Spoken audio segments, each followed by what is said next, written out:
Hey there, guys. So, no doubt in the past couple of days, most of you have heard that George Groves has officially announced his retirement. He's decided to hang up his gloves. Now, this came as a little bit of a surprise to me because I was expecting there to be a De Gale rematch at some point. I mean, they've been talking about that fight for a long time, and both guys have seemed to want it.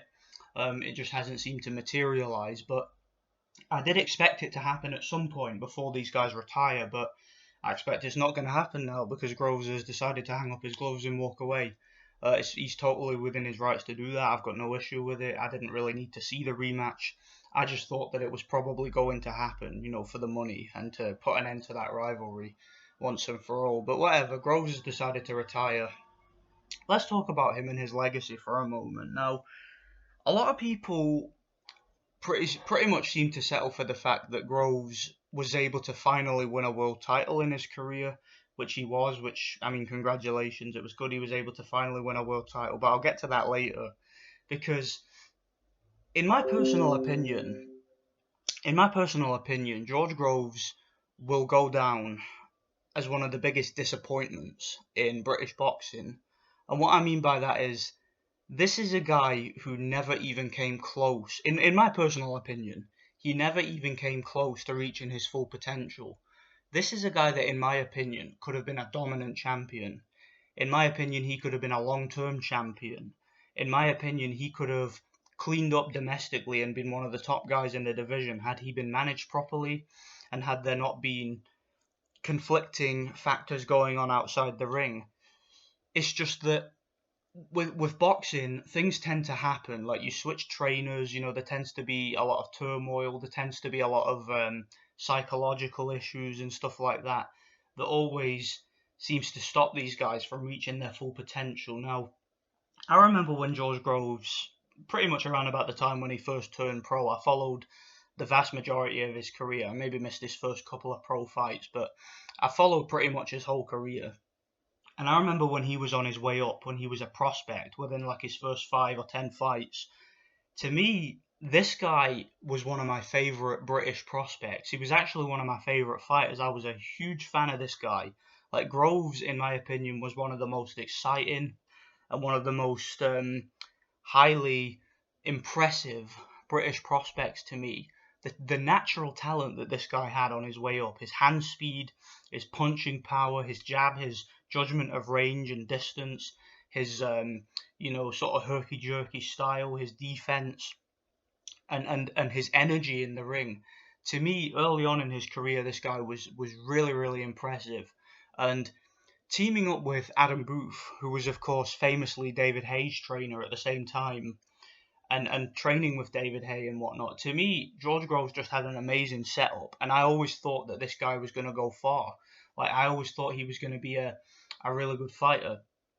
However, he's a guy that just all through his career, in my opinion, in so many different fights, disappointed. He like not in terms of entertainment value. He was always entertaining to watch, but in terms of what he could have achieved. Now, I remember when George Groves, I believe it was within his first 10 to 11 fights, something like that, and he fought a guy, Charles Adamu. Now, Charles Adamu was a tough guy, a guy who was more a club fighter. He was a guy who'd come to fight. He was a short, stocky black guy who threw a heck of a lot of punches. I remember he was one of these guys who was just so energetic in the ring. He was a guy with amazing stamina. And I remember he gave Carl Froch an extremely tough fight, like when he was on his way up. Charles Adamu, in fact, when I watched that fight, I actually had Charles Adamu winning that fight personally. I'll need to watch it again. I actually uploaded it on my channel not that long ago, but I'll need to watch that one again because I remember watching it for the first time, and I actually thought he beat Carl Froch.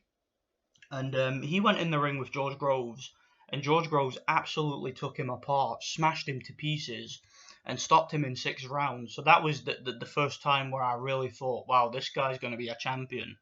This guy's really going to go far. And I remember when he fought this guy, Kenny Anderson, and that was the first time where I noticed Groves' the flaws that he had, both mentally and physically.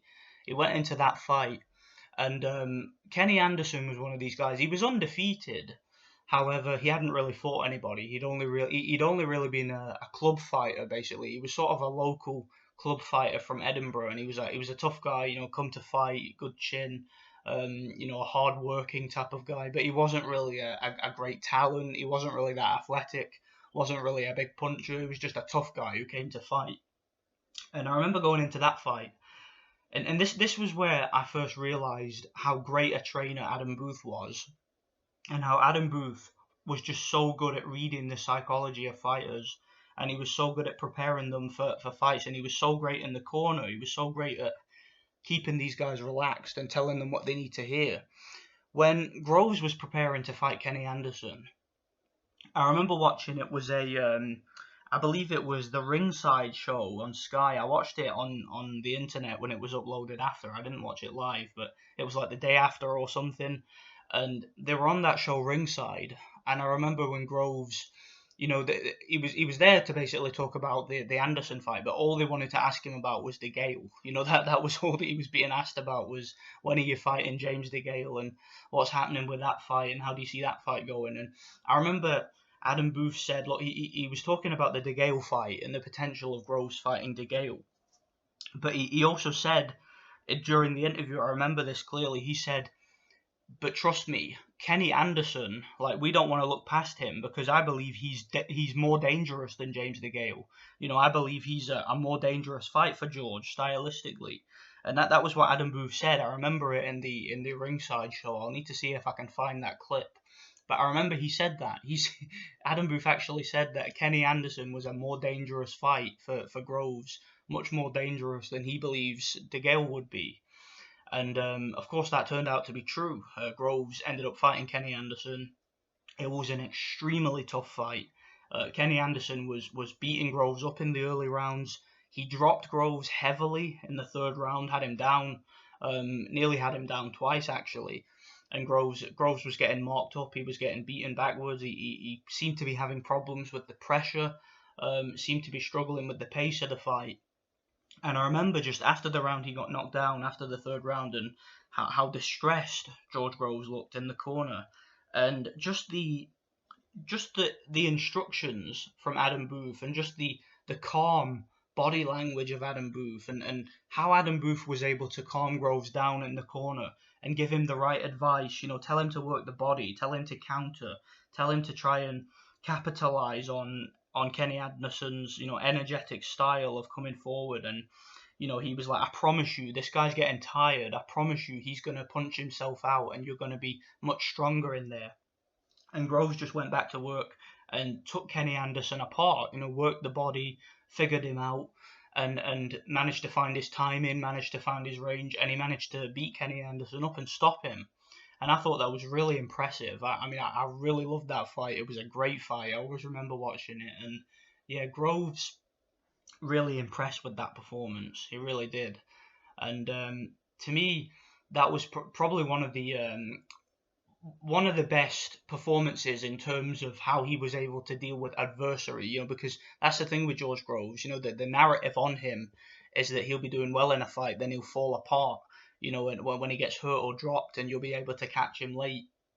But that fight against Kenny Anderson to me showed that with Adam Booth in his corner, who knew him and knew his mentality and knew how to get through to him and knew how to motivate him, to me that showed that Groves could adjust and that he could handle a difficult fight.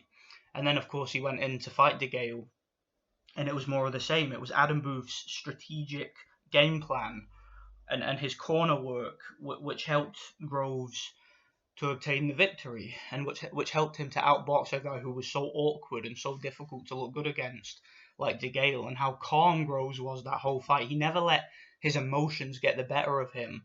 And throughout that fight, it turned out to be DeGale who was the more emotional of the two. It turned out to be him who was the more aggressive in the fight, and it was him who was the more desperate, because Groves was just boxing and moving around and throwing jabs and using feints, and he was able to bust DeGale up a bit. And it was a close fight, and it was a difficult fight, but Groves, in my opinion, managed to secure the victory. And I've watched that fight several times, and after watching it the most recent time, I do think Groves won the fight.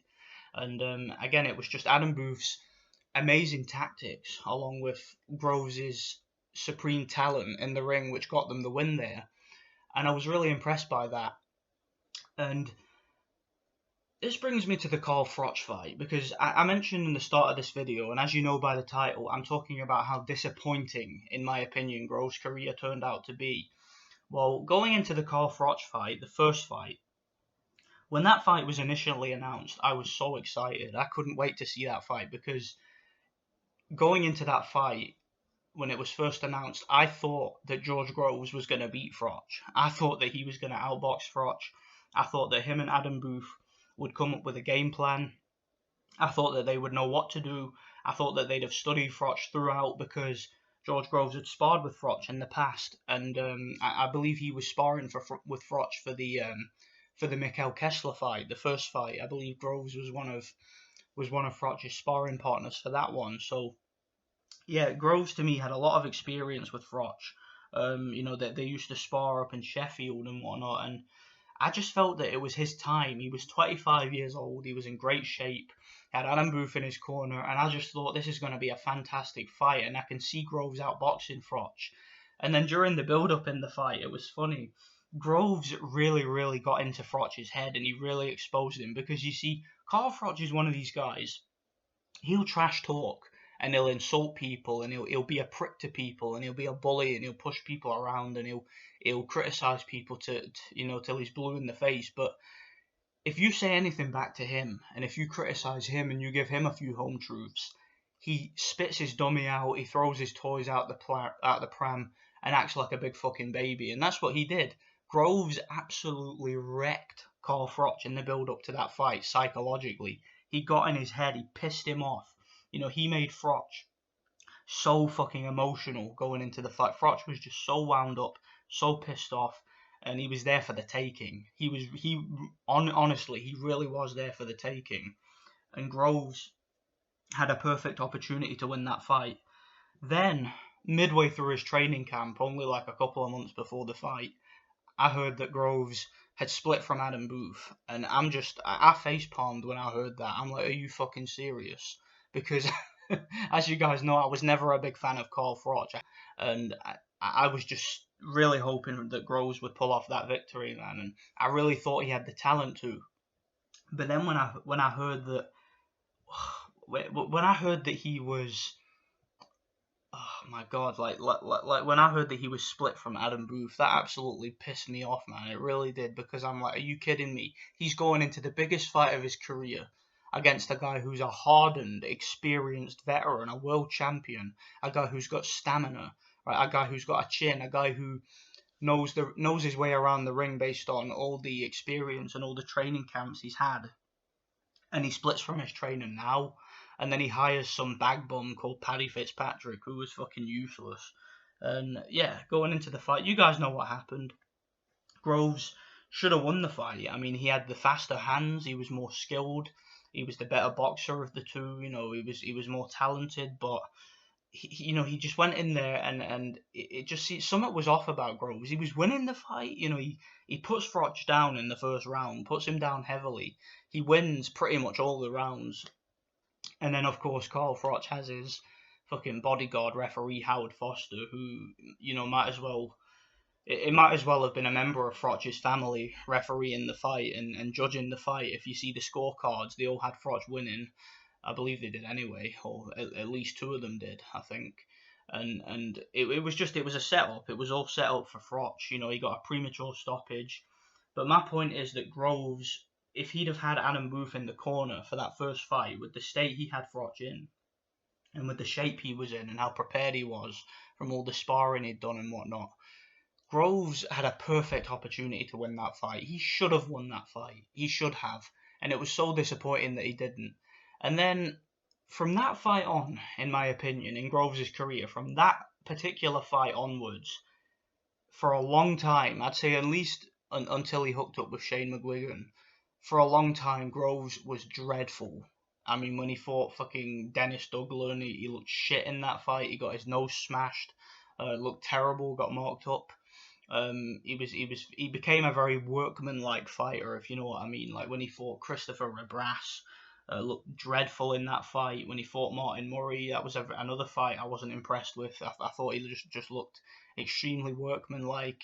Both guys looked like shot fighters in that fight. Seriously, look at George Groves against Martin Murray. How terrible the two of them looked in that ring for that particular fight.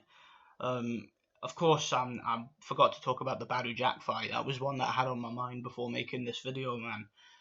Again, a fight Groves should have won. He gets another title shot, a third title shot. He gets destroyed in the second Callum Froch fight. It was a terrible performance. Showed up and was just so predictable. And Froch not only beat George Groves in that fight, but he actually outboxed him. He actually outboxed and outjabbed and outthought Groves in the second fight, which was embarrassing to me.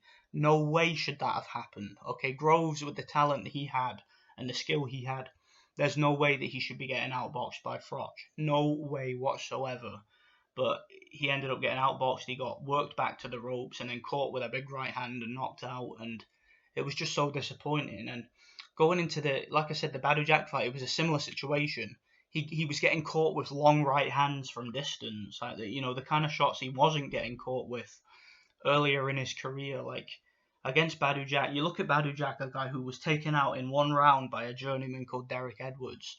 A guy who is just one of these upright, real stiff fighters, who's very basic, and you can see his punches coming a mile away. Very, very crude, one-dimensional fighter, a good fighter, but crude compared to somebody like Groves.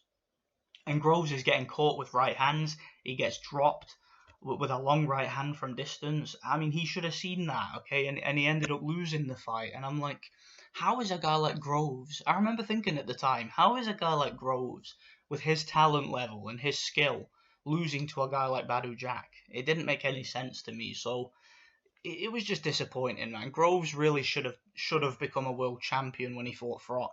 He should have beaten Badou Jack. Those are two fights he should have definitely won. When he went in against Chudinov and finally won the title. Now I wanted to talk about that for a moment and why that to me kind of feels a little bit, what's the word I'm looking for? It feels a little bit anticlimactic, if you know what I mean. Finally winning the world title against Chudinov. Now you remember going into that fight, how they tried to market that fight and how they tried to sell it was, Groves has had 3 world title shots. This is his 4th time. Is he going to do it? Is he going to do it this time? And I'm like, I remember thinking before that fight, I'm like, of course he's going to fucking do it. Of course he is. I mean, it just felt like a setup to me. And what I mean by that is it was for a vacant title, right? You had Chudinov, who was coming off a 1.5 year layoff. All right, 1.5 year out of the ring. This guy wasn't even training or sparring or anything, apparently, within that time. And not only that, he was coming off a loss to a washed up, shot to pieces Felix Sturm, who moved up in weight to fight him. And yes, I know that it was controversial, but still, if you can't convincingly beat somebody like Felix Sturm at this stage of his career, who's completely past his prime and washed up, I mean, then that says a lot about you as a fighter, and that clearly said that Chudinov needed work, needed to improve. And yet, he didn't improve at all because he had a long layoff after that fight, and then going in against Groves, it was just the fight. Again, the fight was in the UK, and it was all set up for Groves to win the title. So obviously, he was going to win that fight. Obviously, he was going to finally win the title. So winning a world title, eventually in his career, winning a vacant title, to me, isn't really anything to shout about. I mean, it doesn't erase the fact that he had some legitimate opportunities that he never capitalized on. Every fight he had in his career that he lost, in my opinion, is a fight that this guy should have won. He should have beaten Froch. He should have beaten Badou Jack. When he lost to Callum Smith, again, that is a fight he should have won. All right, Callum Smith is a very one-dimensional, upright, stiff, easy-to-hit fighter. Take a look at any of Callum Smith's fights. Look at his fight against Eric Skoglund. Look at his fight against Luke Blackledge. Look at his fight against that other guy, that Nicky Holdson or whatever his name is, the Dutch guy, the kickboxer that he fought. Look at that fight.